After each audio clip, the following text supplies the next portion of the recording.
All right, welcome back to the channel. Today I'm excited to go over an investor calculator that I've basically built from scratch. This is a tool that I use to help my investors not only find the property, but basically run the numbers to ensure that the numbers that they hit the goal of the investor, that they cash flow, and basically that they're looking at the overall value of the property to ensure that it makes sense for them to move forward and purchase it.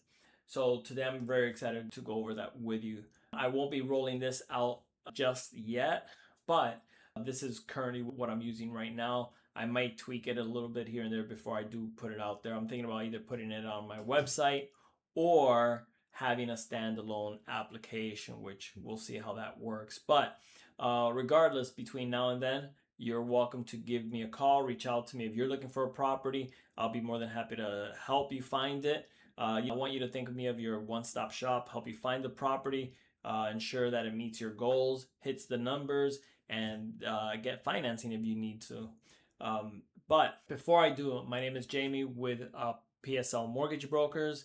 I'm also a dually licensed agent here in Florida, so I could help you with your real estate needs, with your lending needs. So let's get started. So I'm going to minimize the sheet. I'm going to try to keep this as quick as possible. There's a lot to fill out and we're going to make it up as we go. Obviously, this is just a scenario, so we won't spend too much time on it. But let's start with property entity, basically just a name. So you could put a four unit in Orlando. Sometimes I'll put, if it's a pink building, I'll put pink so I could always remember just the name. For the address, you would put the address of the property. With 123 Main Street, it's a multi-unit, so we'll put a fourplex. We said 4 units, so again, 4-unit property. The whole, what do we want to put? Maybe 4,000 square foot unit, each one being 1,000. We'll put 1 acre, and there's a total, let's say they're 2 bedrooms each times 8, so that's 8 bedrooms, 4 bath, built in 2,000. We'll say that the units, again, for complexity reasons, we're just going to keep it very simple. Keep it at 100% occupancy. For rent, what do you guys think? Let's put per unit 2,000, so we'll put $8,000. Economic. For the vacancy rate, we'll put 25%. Taxes 10,000. Insurance 5,000. No HOAs. For maintenance, we're going to put 5 and 5 for property management. Pro forma, I'm going to go with 5-year pro forma, which you guys will see here in a little bit. Rent growth 3% and expense inflation also 3%. So the units here, you could go unit 1, obviously it says it here, but you could put corner, left, mid, left. So this is basically, so you remember the unit, you could put the unit number, whatever, and then we're going to go with corner. Right, so we're basically, let's assume that there's a 4-unit that basically lays out right next to each other. We got the left corner, right corner, the 2 middle units. And I think I put 4,000 square feet. No, I put 8,000 square feet, right? 4,000 square feet. So we're going to do 1,000 square foot per unit. That's $2,000 per. Again, you could tab through this if you wanted to, whatever floats your boat. All right. Again, we're not going to complicate this too much, but I also have the tool here for buy and hold and fix and flip if we're going to do a fix and flip. But let's remove all this rehab, exit cost information. Jump ahead a little bit, make sure, boom, there's no fix and flip. All right, so we're basically all zeroed out here. All right, so now we're at the strategic goal selection. So this is where we're going to pick the goals. Very basic goals for buyers, sellers, and lenders. So we're going to do 2 of them. We're going to focus on buyers, and then we're also going to throw in a lender.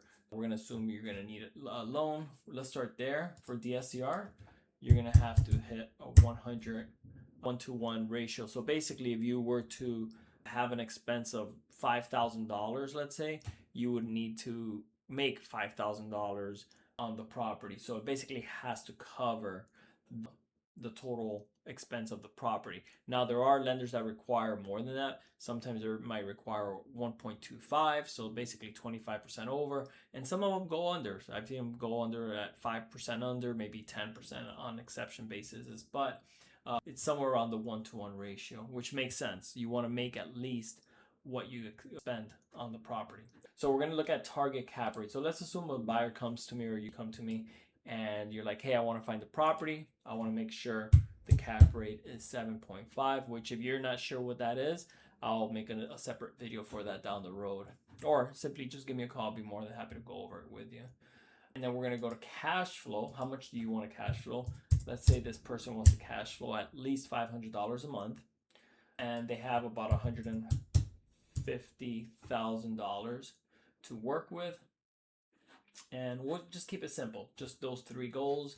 Oh, forgot to check that. There we go. 4 goals. And we're going to scroll down a little bit.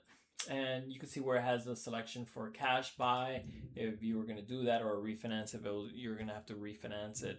Let's say after the renovations, sometimes you would have to refinance that loan, but we're not going to do any of that. So we're going to start with a purchase price. We're going to say this property is worth $450,000. You will be putting down $100,000. Interest rate, we're going to just do a basic 8%. If the numbers don't work, I know that you might be able to get a little bit lower than that. In today's market, obviously may require some points.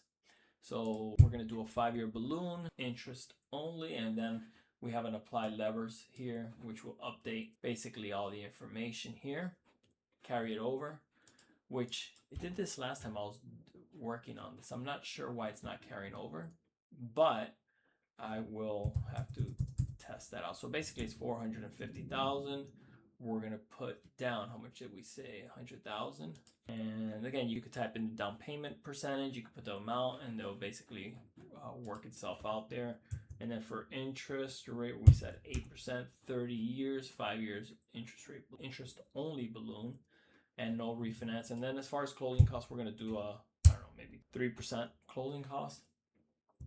So now we're going to head over to our sandbox and comparison and analysis, sandbox comparison and analysis. Sorry, tongue twister there. And we're going to look at what the basic information on this loan is and on the goals that we just selected here above. All right, so as far as mortgage goes, your total expense on the home is $3,583. Of that, the mortgage payment would be $2,333 in this example. Insurance would be $416. Taxes $833 a month. And then we went ahead and put $100,000 down, and what was it, 3%, I think it was, for the closing cost. So that's your acquisition cost, $13,500.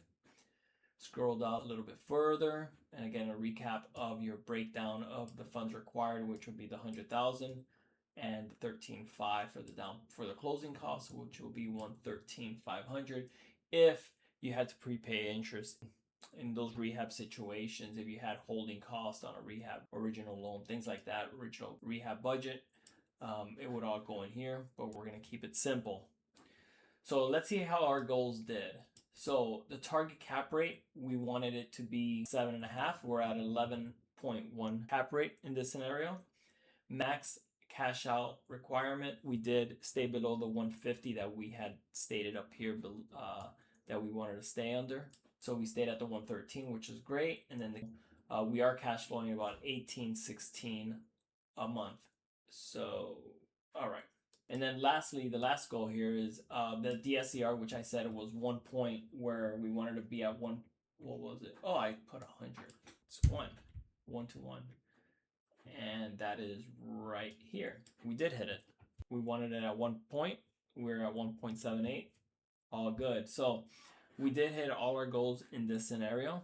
Again, this is not a true calculator, but this is basically how the calculator will calculate your numbers. We're going to go down. Incoming voice call. And now we're in the pro forma cash flow summary, year 1. So your potential gross income will be $96,000. We're going to keep $24,000 for vacancies. So the effective cost or the effective income is about $72,000, $22,000 for operating expenses.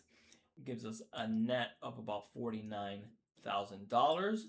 The annual debt service would be basically the interest on the mortgage, $28,000. So after all of that, you're basically netting your EBITDA is $59,800 a year. and your net cash flow would be $18.16 a month, which is, I believe, in a scenario like this would be pretty good. As far as a pro forma, which is basically a projection of the next, we selected 5 years, you could see where the numbers would be at 5 years. So your net operating expenses increase. We had put, I believe it was a 3% increase in inflation, so that would increase our expenses. It would also increase our rent.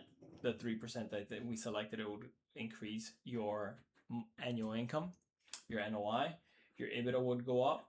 And then, but we really don't want to go past 5 years, because remember, we selected interest only 5-year balloon payment. So in 5 years, you would have to come up with the 350 to pay it off, sell it, or you would be able to refinance it as long as you qualify to do so.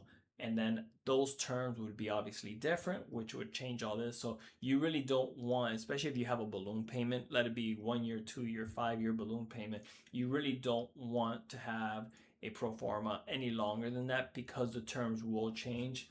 So basically, we sum this up here. Let me go back to our screen here. All right. So basically, to sum this up, this is a tool that I use to help you make money. This is a tool I use to ensure that I have value to you when you're looking for a property, when you found a property, to ensure that it makes sense for you to purchase, for it to make sense that you're going to use your hard-earned money to do this transaction. So hopefully you found some value. If you do have a property between now and the time that I do post this for everyone to use, if you have a property, if you have a scenario, if you're in the market to look, if you're a first-time investor, I do have lenders for first-time investors looking to purchase and finance that property. I'll be more than happy to assist you. I will be using my tools to ensure that your numbers work. We'll be doing that together. And other than that, don't hesitate to feel free to call me, reach out to me, DM me, whatever that takes. So other than that, I appreciate your time. Hopefully you enjoyed the video, and I'll see you on the next one.